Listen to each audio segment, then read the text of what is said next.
ایک جیلم کا بیٹھا ہوا رافضیوں کا ہمنوا، اس کے اوپر سوال کرو وہ جواب نہیں دیتا، کلا بازیاں کھانا شروع کر دیتا، ٹمک تو الزامات۔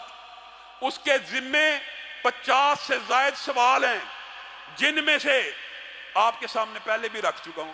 اس بدبخت نے رسول اللہ صلی اللہ علیہ وسلم کے بارے میں پتہ کیا کہا؟ کہ یہودیوں نے کہا تھا، کہتا یہ ہے کہ یہودی کہتے تھے رسول اللہ کو معاذ اللہ ثم معاذ اللہ، یہ کل کا چھوکرا ہے۔ کیوں؟ بغیم بینہم، مولوی ان کے بڑے بڑے جو پادری بیٹھے ہوئے تھے وہ کہتے تھے یہ کل کے چھوکرا آ کے ہمیں بتائے گا۔ مجھے بتائیے کس یہودی نے کس کتاب کے اندر رسول اللہ کے بارے میں یہ بکواس کی ہے؟ یہ جھوٹ بولتا ہے، چاہے یہودیوں کے اوپر الزام لگا رہا ہے، چاہے الزام یہودیوں پہ لگا رہا ہے، لیکن یہ بات بھی جھوٹ ہے۔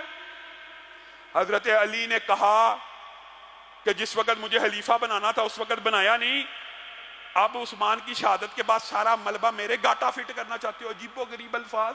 پہلی خلافت جو پوری ٹرو اسلامک ڈیموکریسی کے ساتھ اسٹیبلش ہوئی ہے نا اوپن مجمع میں، وہ حضرت علی کی خلافت ہے۔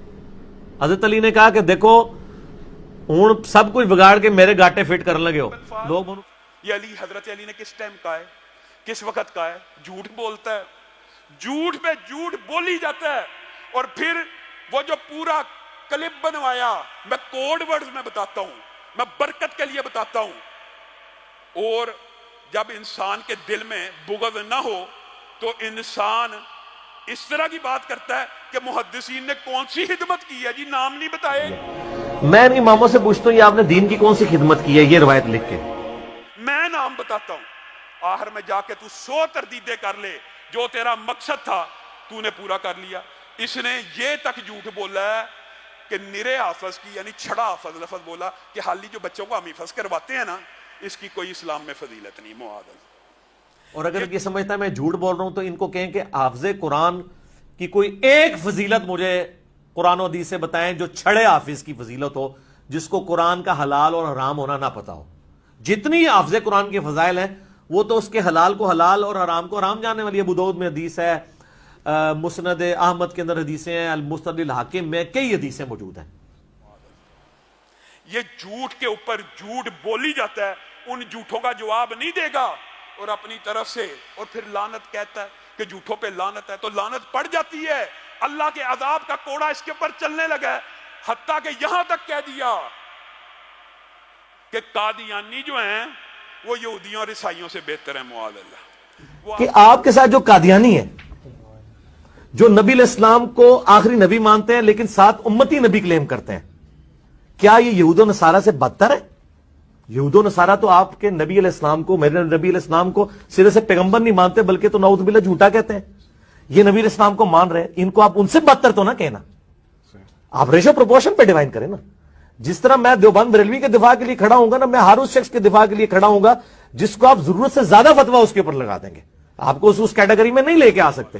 کس طرح وہ آپ کے نبی کو مانتے تو ہیں۔ یہ 50 سے زائد سوال ابو یحییٰ نور پوری نے ابھی اس کے سامنے پیش کی ہے، نہ مناظرے میں آتا ہے نہ مباہلے میں آتا ہے۔ یہ بندہ عجیب ہے، تابعین کے بارے میں کہتا ہے تابعین۔ اب بندہ یہ لفظ کہتا ہے تابعین، ان کے بارے میں کہتا ہے تابعین رج کے جھوٹے تھے، معاذ اللہ۔ جھوٹی حدیثیں گھڑنے کے اور جھوٹ بولنے کے ماہر تھے تابعین، اور نیکوکار بھی رج کے تھے اور جھوٹے بھی رج کے سن۔ تیرے سے بڑا جھوٹا کون ہے؟ تابعین کو کہہ رہا ہے تابعین رج کے جھوٹے تھے، صحابہ دین سے پھر گئے تھے رسول اللہ کے جانے کے بعد۔ اس کے اور رافضیوں میں کیا فرق رہ گیا ہے؟ امام ابو حنیفہ کے بارے میں جھوٹ بولتے ہوئے کہتا ہے وہ امام مالک کے پوتا شاگرد ہیں، اور امام مالک کے پوتا شاگرد ہے امام حنیفہ۔ امام مالک کے پوتا شاگرد ہے امام ابو حنیفہ۔ یہ اس کی تحقیق ہے، یہ اس کی تعلیم ہے۔ ابن تیمیہ کے یہ خلاف، ابن کثیر کے یہ خلاف، علامہ شیعی سارے اسلاف کے خلاف ہے، اور بکواس کتنے گندے الفاظ میں کرتے ہوئے کہتا ہے میں ان کے ختنے چیک کروں گا۔ بدبخت آدمی۔ تو پھر ہم کہیں گے کہ ایسے سلف کے ختنے چیک کرنے چاہیے کہ وہ مسلمان بھی ہے کہ نہیں۔ تو میں تو پھر وہ ایک مہذب الفاظ استعمال کرتا ہوں کہ ایسے سلف کے پھر خطرے چیک کرنے چاہیے، تو پھر ہم سلف سے پہلے اس کا لائسنس چیک کریں گے کہ وہ مسلمان بھی ہے کہ نہیں۔ یہ ساری آن دی ریکارڈ باتیں موجود ہیں، ان باتوں کا جواب نہیں دے گا۔ مباہلے سے بھی بھاگا ہوا، ہم نے مباہلے کا چیلنج آج نہیں 2 سال پہلے کا کیا ہوا ہے۔ تو کسی بھی صحابی کے بارے میں اگر یہ عقیدہ رکھتا ہے معاذ اللہ ثم معاذ اللہ کہ وہ جہنم میں جائیں گے، تو ہم یہ نعرہ بلند کرتے ہیں ابو بکر سے لے کے امیر معاویہ تک، امیر معاویہ سے طفیل دوسی تک، نبی کا ہر صحابی جنتی ہے۔ اگر جرت ہے، اگر سچا ہے تو آ کے مباہلہ کر لے، اور اگر جرت نہیں ہے اور علمی خیانت کرنی ہے تو مناظرہ کر لے، دونوں جگہ سے فرار ہے۔